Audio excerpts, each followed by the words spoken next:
우리 기독교는 1년에 4개의 절기를 지키고 있습니다. 부활주일, 맥주감사주일, 추수감사주일, 성탄절. 이 4대 절기를 지키는데 맥주절은 7월 첫째 주 고정되어 있고요. 또 추수감사절은 11월 셋째 주, 성탄절은 12월 25일. 그런데 부활주일은 왔다 갔다 하죠. 해마다 부활주일이 날짜가 변경되는 것에 궁금증을 가지고 있는 성도들이 있을 겁니다. 이 부활절 날짜는 이렇게 정해지는 거예요. AD 325년에 니케아 종교에서 결정하기를 충분 3월 21일이 지나고 보름달이 뜬 이후에 돌아오는 첫 주일을 부활주일로 지키기로 한다. 그러다 보니까 부활주일이 보름에 따라서 당겨지기도 하고 미뤄지기도 하고 이렇게 되는 겁니다. 그래서 여러분들이 부활주일이 이렇게 해마다 조금 변동되는 것은 충분 3월 21일이 지나고 보름이 지난 첫 번째 주일이라는 것 여러분들이 그렇게 기억하시면 되겠습니다. 오늘은 부활의 흔적이라는 제목을 가지고 함께 말씀을 보려고 합니다. 여러분, 흔적이라는 것은 옛날에 보면은 노예 제도가 있을 때 이 노예들에게 임하, 또 우리가 그 서부 영화를 보면은 목장들에 보면은 그 소나 말에 거기 자기 목장에 표시를 해놓는 것들이 있죠. 그런 흔적이 있는 그 흔적이 있는 그러한 짐승은 어디를 가든 그것을 잊어보고도 어디 가든 그 흔적이 있으면 내 것이 되는 거죠. 이처럼 오늘 우리에게도 주님의 부활의 흔적이 있기를 주의 이름으로 축복합니다. 우리의 삶이 아무리 힘들고 어려운 그러한 모습이 우리에게 있다 할지라도 아무리 좋은 그러한 상황이 될지라도 어디를 가든 무엇을 하든 우리에게는 부활의 흔적이 있어서 주님의 자녀인 그러한 삶을 살아가는 우리 모두가 되었으면 좋겠습니다. 오늘 본문 말씀에는 세 여인이 등장하고 있습니다. 막달라 마리아, 야곱의 어머니 마리아, 살로메라는 여인. 이 여인들은 예수님께서 십자가에 못 박혀 돌아가실 때 예수님의 제자들은 죽음이 두려워서 다 도망갔어요. 그러나 이 세 여인은 끝까지 현장에서 예수님과 동행했던 여인들이었습니다. 이 여인들은 예수님께서 십자가에 달려 돌아가는 것을 보았고 또 아리마대 요셉의 무덤에 장사 지는 것까지 모두 다 보았습니다. 그런 여인들이 새벽 미명에 예수님의 시신에 향품을 바르기 위해서 예수님의 무덤으로 지금 향하고 가고 있습니다. 그런데 이들이 무덤을 가면서 한 가지 걱정거리가 있었어요. 어떻게 무덤문을 열 수 있을까? 아무리 좋은 향품을 준비해서 간다 할지라도 무덤문을 열 수 없으면 예수님의 시신에 그 향품을 바를 수가 없는 겁니다. 향품을 준비하면 가면서도 어떻게 돌무덤을 열 수 있을까 하는 것이 그들의 고민거리였어요. 여러분 참고로 요한복음 11장 17절에 보면은 나사로의 죽음에 대해서 나오는데요. 나사로가 죽은 지 사흘이 되었다고 나옵니다. 그리고 그 뒤에 가면 39절에 가면은 벌써 냄새가 난다고 하고 있어요. 시신이 부패돼서 냄새가 난다는 거예요. 그렇다면 지금 예수님께서 장사 지낸 지 사흘이 되어 예수님의 시신에도 부패가 됐다는 것을 우리가 상상해 볼 수 있겠죠. 여러분 다른 냄새들보다도요 시신이 썩는 냄새는요 고약합니다. 옛날에 부교육자에 있으면서 이제 시신을 그런 것들하고 가서 그런 것들을 보는데요. 초염은 했는데 저는 염은 해보질 않았어요. 그 당시만 해도 저희 초창기 때는 이제 저희 모교의 사모님께서 수건을 목에 걸으시고 다 하셨는데 얼마 지나고 나니까 이제 장례사에서 전부 다 그런 거 하더라고요. 근데 그렇게 한번 그 염을 하다가 그 부패된 그런 시설을 만지게 되면 그 냄새가 아무리 닦아도 잘 가시지가 않는다. 굉장히 고약하다. 아침부터 여러분들에게 이런 이야기를 드려서 죄송합니다. 아무튼 무덤으로 향하던 여인들이 무덤을 어떻게 열고 예수님의 시신의 향품을 바를 수 있을까? 누가 열어주면 좋겠는데 하는 그러한 마음으로 무덤을 향했습니다. 하지만 그것은 그들의 요망사항일 뿐, 무덤에는 그 누구도 이 여인들을 위해서 무덤문을 열어줄 사람이 없었던 거예요. 예수님께서 살아생전에 어떤 말씀하셨습니까? 내가 죽은 자 가운데 3일 만에 살아날 것을 말씀하셨어요. 그러다 보니까 이 예수님의 죽음은 정치적인 논쟁거리가 죽음 이후에도 계속해서 되었던 겁니다. 그래서 그런 문제를 원천 봉쇄하기 위해서 무덤문을 아예 임봉을 했어요. 그리고 경비병들을 세워서 무덤문을 지키게 했습니다. 설령 이 무덤문을 임봉하지 않고 경비병이 없다 할지라도 여인 세 명이 가서 이 무덤문을 연다는 것은 불가능한 일이었습니다. 하지만 이 여인들은 일단 가서 부딪혀보자. 가서 부딪혀보면 어떤 길이 있겠지 하는 그런 마음을 가지고 갑니다.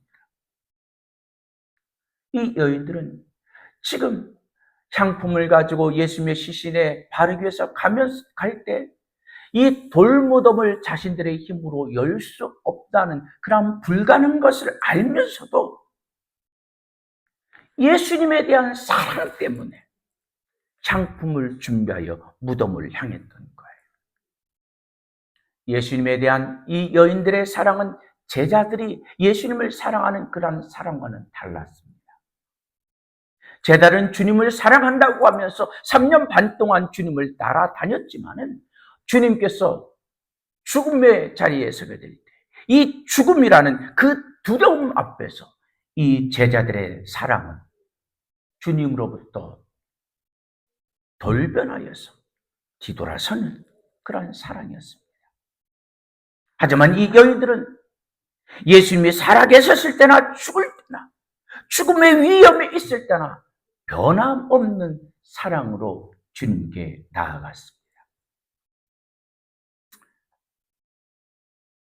이 여인들은 이처럼 자신들의 힘으로는 이 돌무덤을 열 수 없다는 것을 알면서도 예수님에 대한 사랑으로 불가능을 향하여 나아가고 있었습니다. 여러분, 시신에 향품을 바르는 것은 두 가지 이유입니다.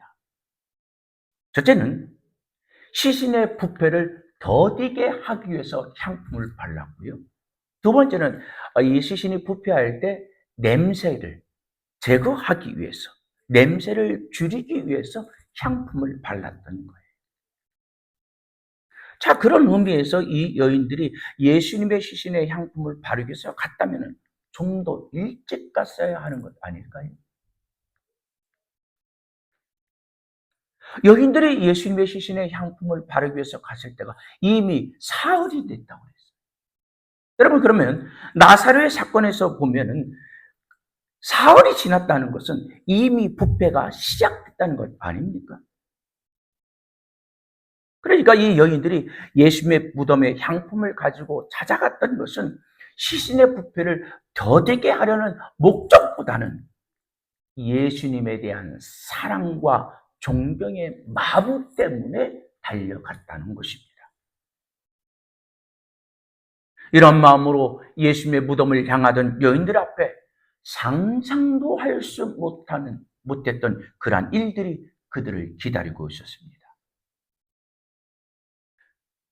무덤을 향하여 가면서도 누군가 저 무덤문을 열어줘야만이 이 향품을 예수님의 시신에 바를 수 있는데, 누군가 열어주었으면 간절한 바람으로 갔는데요. 그런데 정말로 그들의 소원대로 누군가가 무덤문을 활짝 열어놓은 거예요. 여러분, 그런데 이 돌문이요, 이렇게 쉽게 열릴 수 있는 것이 아닙니다.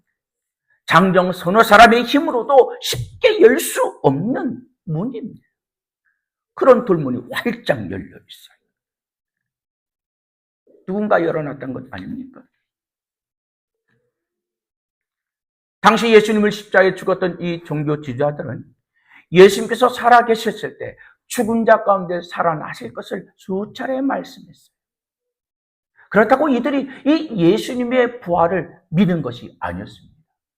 하지만 예수님의 시신을 제자들이 훔쳐가서 예수님께서 말씀하신 대로 정말로 예수가 부활하셨다는 그런 소문을 퍼뜨릴 수 있는 그런 것이 되다 보니까 경비병들을 동원해서 돌문을 지키고 아예 제자들도 가까이 근접할 수 없도록 그들이 지키고 있었다는 거예요. 뿐만 아니라 그 돌문에 임봉을 해서 누구도 그것을 열 수 없도록. 여러분, 임봉했다는 것을 이렇게 여러분들이 이해하시면 돼요. 우리가 투표를 하게 되면 투표함을 옮기죠. 그때 투표함을 그 누구도 떼지 못하도록 임봉하잖아요. 봉하잖아요. 그와 같이 이 돌문을 임봉을 해놓는 거예요. 이 임봉을 뗀다는 것은 죽음을 각오하지 않고서는 뗄 수 없는 그런 상황이었습니다. 그런데 누군가가 이 임봉을 해체하면서까지 돌문을 옮겨 놓는다는 것은 불가능한 일이에요. 그런데 그 돌문이 활짝 열려 있습니다. 여러분, 우리는 이 모습에서 볼 수 있는 것은요, 우리가 하나님의 일을 할 때 막연하게 주님의 일을 한다 할지라도 이처럼 하나님께서는 우리와 함께 하신 줄 믿으시길 바랍니다. 하물며 믿음과 확신으로 주님의 일을 할 때는 전능하신 하나님께서 함께하여 줄 믿습니다. 여러분, 이 돌문이 열렸다는 것은요, 안에서 연 것이 아닙니다. 누군가 밖에서 열었다는 거예요. 그렇게 볼 수 있는 네 가지입니다. 첫째는 밖에서는 돌문을 열 수 있는 그래도 손잡이가 있어요. 그러나 안에는 이 돌무덤을 안에서 열 수 있는 손잡이가 없습니다. 무거운 돌무덤을 안에서는 절대 열 수가 없다는 거예요. 또 두 번째는 이 돌문에는 턱이 있었어요. 그러니까 턱이 있기 때문에 그 무거운 것을 안에서 밀어서 연다는 것은 불가능했었고요. 또 세 번째는 이 돌문 끝부분에 말뚝을 박아놔서 이 돌무덤이 움직이지 못하도록 꽉 박아놨습니다. 그러니까 안에서는 아무리 그가 헤라클레스라 할지라도 이 돌무덤을 열 수가 없다는 거예요. 또 네 번째는 시신이 썩는 냄새를 밖으로 새어나지 못하도록 이 돌무덤을 갖고 그 주변으로 완전히 훼칠로 다 해서 봉했습니다. 그런 돌무덤이 자연스럽게 굴려져 있는 거예요. 성경을 보니까 지진이 일어났습니다. 지진이 일어나면서 돌무덤이 열린 거예요. 여러분, 그 돌무덤을 지키고 있는데 갑자기 지진이 일어나면서 그 돌무덤이 스스로 막 쓱 열린다고 한번 생각해 봅시다. 경비병들이 그것을 바라볼 때 얼마나 수술적이 놀랐을까. 지금 이 여인들이 무덤을 향해 갔을 때는요, 이런 일들이 다 이미 끝나고 무덤 문이 활짝 열린 상황이었어요. 무덤에 도착해 보니까 무덤 문이 활짝 열려 있어요. 여러분, 그러면 여러분은 무엇에 관심을 가지겠습니까? 저거 누가 열었지? 저거 어떻게 열렸지? 그것에 관심 있겠어요? 지금 이 여인들은 오면서 계속해서 생각했던 것이 어떻게 하면 저 돌무덤을 열 수 있을까? 누군가 열어줬으면 좋겠는데 하는 그런 마음뿐이었어요. 그런데 도착해보니까 돌문이 열려있는 거예요. 그러니까 그 돌무덤이 열린 그 모습을 보는 순간 이 여인들에게는 이거 누가 열렸지가 관심이 아니라 야! 예수님의 시신에 내가 향품을 바를 수 있다는 것이 관심입니다. 무덤으로 뛰어들어가서 예수님을 그 시신의 향분을 바르려고 하는데 정작 그 자리에 있어야 될 예수님의 시신이 보이지 않아요. 예수님이 계셔야 될 그 자리에는 예수님이 계시지 않고 세마포가 가지런하게 고여 있었습니다. 여러분, 예수님을 덮었던 이 세마포가 가지런히 고여 있고 예수님이 그 자리에 계시지 않다는 것은 무엇을 의미합니까? 두 가지. 누군가 이 돌 무덤을 와서 이 무덤을 열고 시신을 훔쳐갔든지 아니면 예수님의 말씀처럼 부활하셨든지.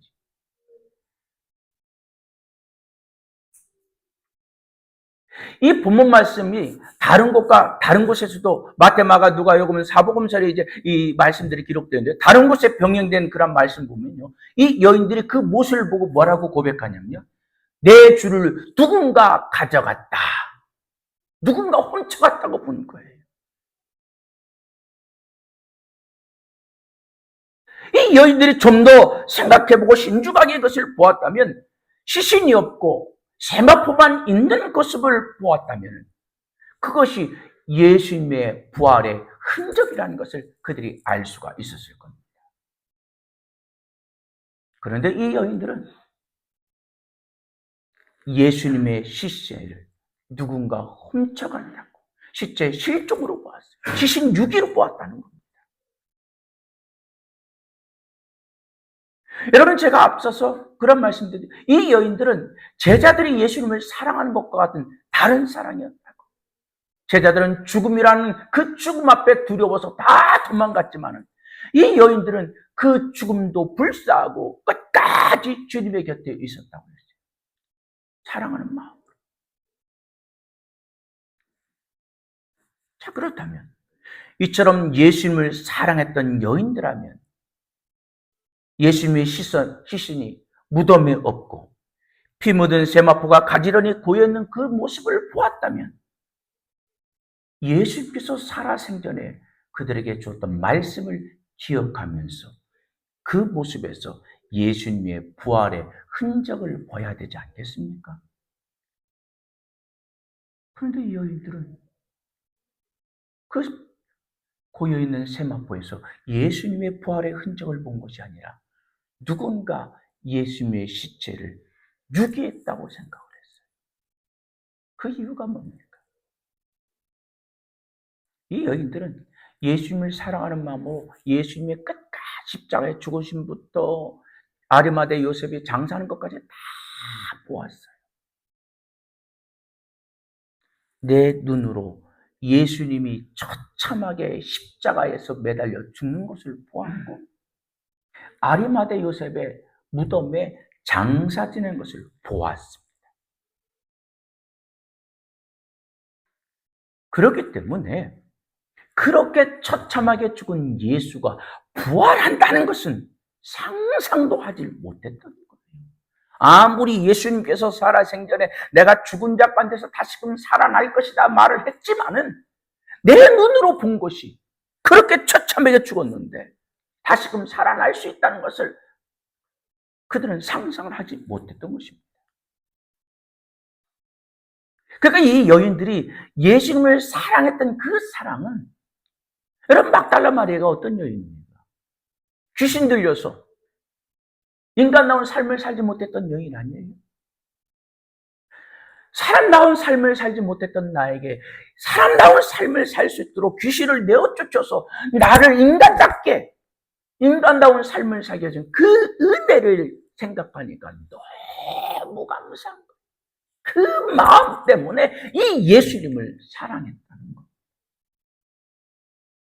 그러니까 이 여인들이 예수님을 사랑했던 그 사랑은 하나님의 약속이 아닌 순수한 인간적인 관계 속에서 나에게 은혜를 베풀어 주신 분으로 그런 관계 속에서 사랑했다는 거예요. 여러분, 우리도 그렇잖아요. 인생을 살다 보면은 누군가의 은혜를 입게 되면은 내가 아무리 힘들어도 그분에 대한 그 은혜를 잊지 않잖아요. 바로 그런 모습이었던 거예요.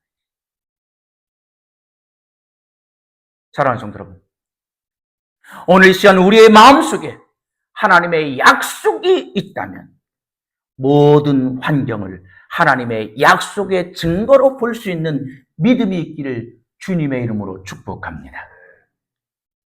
오늘 여러분들이 주님 앞에 나와 예배드리고 있는 것, 이것이 종교 행위로 내가 지극히 인간적인 사고에 의해 주님 앞에 나와 종교 행위로 보여지는 것이 아니라 우리는 하나님의 약속의 말씀을 믿고 주님 앞에 나온 줄 믿습니다. 만약 우리가 이 여인들과 같이 종교 행위로 우리가 이 시간 나와서 이 예배를 드리고 있다면 이 여인들과 다를 바가 없는 거예요. 하나님의 약속을 믿고 나왔다면 우리에게 내 생각 밖의 현상이 일어난다 할지라도, 예기치 못한 큰 문제를 만난다 할지라도 문제가 문제로 보이지 않고 하나님의 기적으로 볼 수 있는 줄 믿습니다. 이제 말씀을 맺습니다. 여러분, 두 가지 질문을 던져봅니다. 예수님을 따르던 이 제자들이 지금 있어야 될 곳이 어디입니까? 주님이 십자가에 달려 돌아가셨든 뭐했든 그들은 언제나 주님을 마음에 품고 주님의 곁에 있어야 되는 것 아닌가요? 이 제자들이 어떤 자였습니까?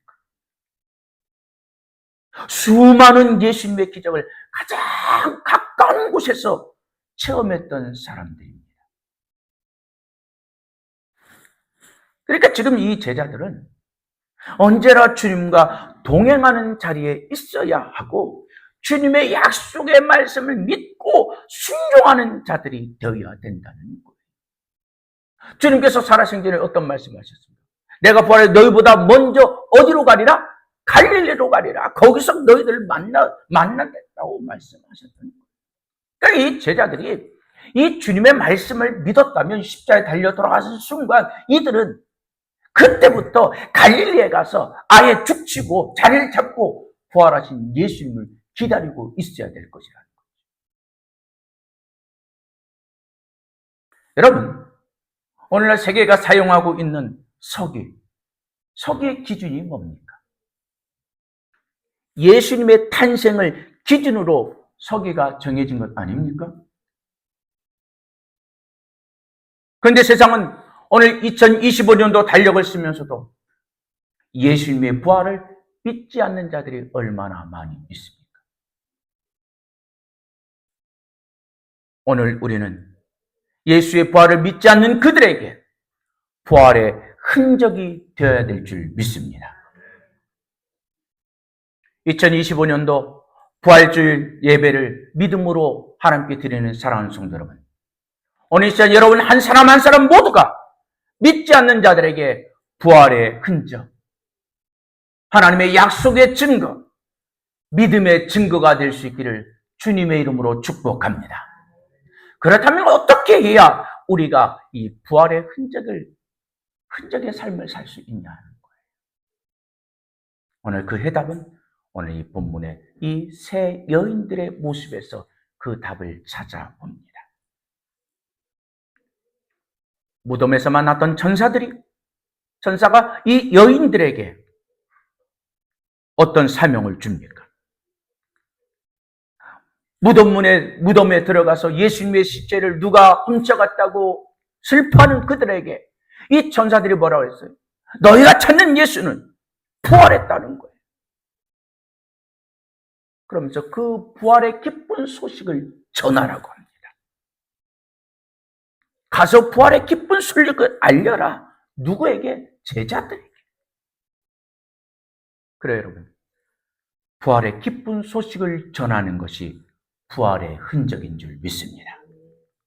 사랑하는 성도 여러분, 여인들이 천사의 말을 듣고 제자들에게 달려가서 부활의 기쁜 소식을 알린 것처럼 오늘 우리도 우리 주변에 나와 관계되는 이들 가운데 오늘도 예수를 믿지 않는 그들에게 부활의 기쁜 소식을 전하는 부활의 흔적 있는 삶을 살아가는 성도들이 될 수 있기를 주님의 이름으로 축복합니다. 사망 권세를 이기시고 부활하신 주님을 만난 사랑하는 성도 여러분, 여러분의 삶 속에 부활의 예수님을 전하는 부활의 흔적 있는 성도들이 될 수 있기를 다시 한번 주님의 이름으로 축복합니다.